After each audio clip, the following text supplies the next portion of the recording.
Arkansas hired Hunter Yurachek as its next AD on Monday, and on Tuesday it appears the Hogs have their new head coach. According to a report from Trey Biddy of Arkansas's rival site, Arkansas will land SMU's Chad Morris as its next head coach.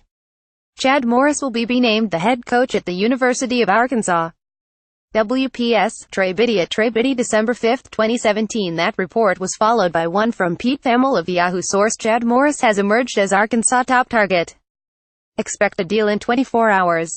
Thamel at Thamel December 5, 2017. As if that's not enough, Football Scoop reported that Morris will target former Clemson colleague Brent Venables to serve as his defensive coordinator. Full disclosure, I also work for Football Scoop.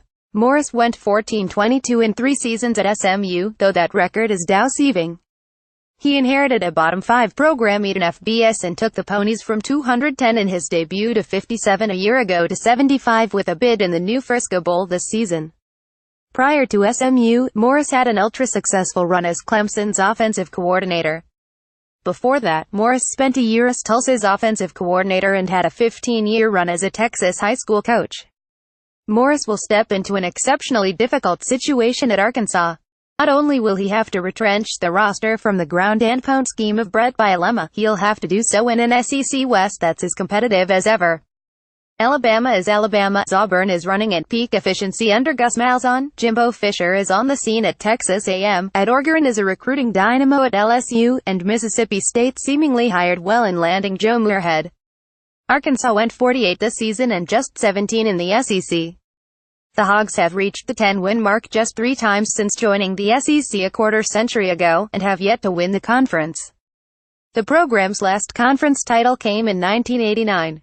At various points over the past couple of months, 6 SEC programs were on the hunt for a new head coach. As of Wednesday afternoon, that number is down to 1. Last night, reports surfaced that Arkansas was closing in hiring its new head football coach. Less than 24 hours, the Hogs have indeed gotten their man as the program announced the hiring of Chad Morris. Morris replaces Brett Bielema, who was fired late last month after 5 seasons at the school. The hiring also comes just 2 days after Hunter Yurachek took over as athletic director. The future is tremendously bright at the University of Arkansas with the addition of Chad Morris, Yurachek said. I am confident that Chad will bring an exciting brand of football, phenomenal student athletes and championships to Fayetteville, and do it all with high integrity. We all owe a debt of gratitude to the incredible work of Julie Cromer-Peoples in leading a comprehensive search and helping to bring a high-caliber coach to Arkansas. Morris has spent the past 3 seasons as the head coach at SMU, going 14-22 overall and 816 in AAC play. After going 210 his first season, the Mustangs went 57 in 2016 and are 75 in 2017 with a bowl game still remaining. SMU will be going bowling for the first time since 2012, although it's doubtful will coach the team in the Frisco Bowl matchup with Louisiana Tech.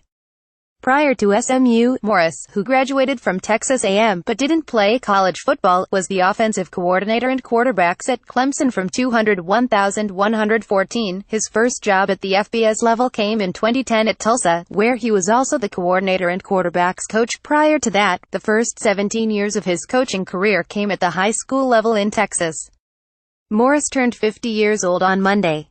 With Morris hiring, Tennessee is the only SEC still without a head coach. Counting, there are currently 7 vacancies at the FBS level, including Kent State, Louisiana, Oregon, SMU, South Alabama and UTEP. It just means more. Understandably, Georgia fans are still, nearly a week later, basking in the glow of their beloved Dogs winning the 2017 SEC championship. The win over Auburn ended an extended drought as UGA claimed its first league crown since 2005, and gives them an opportunity to end an even lengthier drought, winning the program's first national championship since 1980. One fan, though, has taken the excitement to a whole other level as per various tweets. He's been seen driving around Atlanta with a flat-screen TV strapped to the rear end of his Hummer playing the SEC championship game on a loop.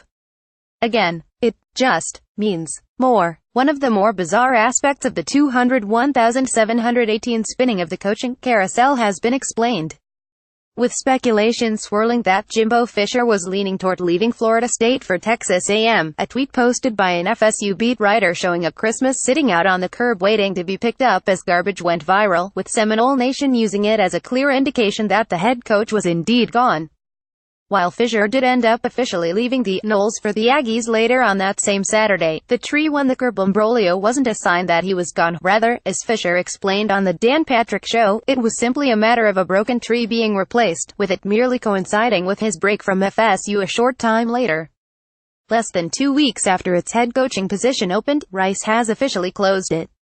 Following nearly a week's worth of speculation, Rice confirmed Wednesday that Mike Bloomgren has been named as the football program's 19th head football coach. Bloomgren replaces David Bailiff, who went 111 in his 11 seasons with the Owls before being fired after the regular season finale. Bloomgren was given a 5-year contract, the details of which were not divulged. The football program is important to our university and this community, Athletic Director Joe Carlgard said. Mike Bloomgren is a bright, driven, and relentless coach who fits perfectly with our vision for championships on the field, scholarship in the classroom, and service to others. I'm grateful to President Lebron for his support and assistance in recruiting the Bloomgrens to Rice. I can't wait for Mike, Laura, Tyler, and Parker to join us in Houston. Bloomgren had spent the past 7 seasons at Stanford. The 40-year-old assistant spent the first 2 seasons with the Cardinal as offensive line coach, then added coordinating duties in 2013. He was also named associate head coach in 2014. Other than a graduate assistant position at Alabama from $19,992,002, that was Bloomgren's first job at the FBS level. Prior to Stanford, he was a staffer for the New York Jets from $20,072,010. I am excited and humbled to lead the football program at Rice, Bloomgren said. In my 7 years at Stanford, I have seen firsthand how elite college athletics and academics can not only coexist, but thrive together. I want to create an environment at Rice where every player's dreams are realized on and off the field.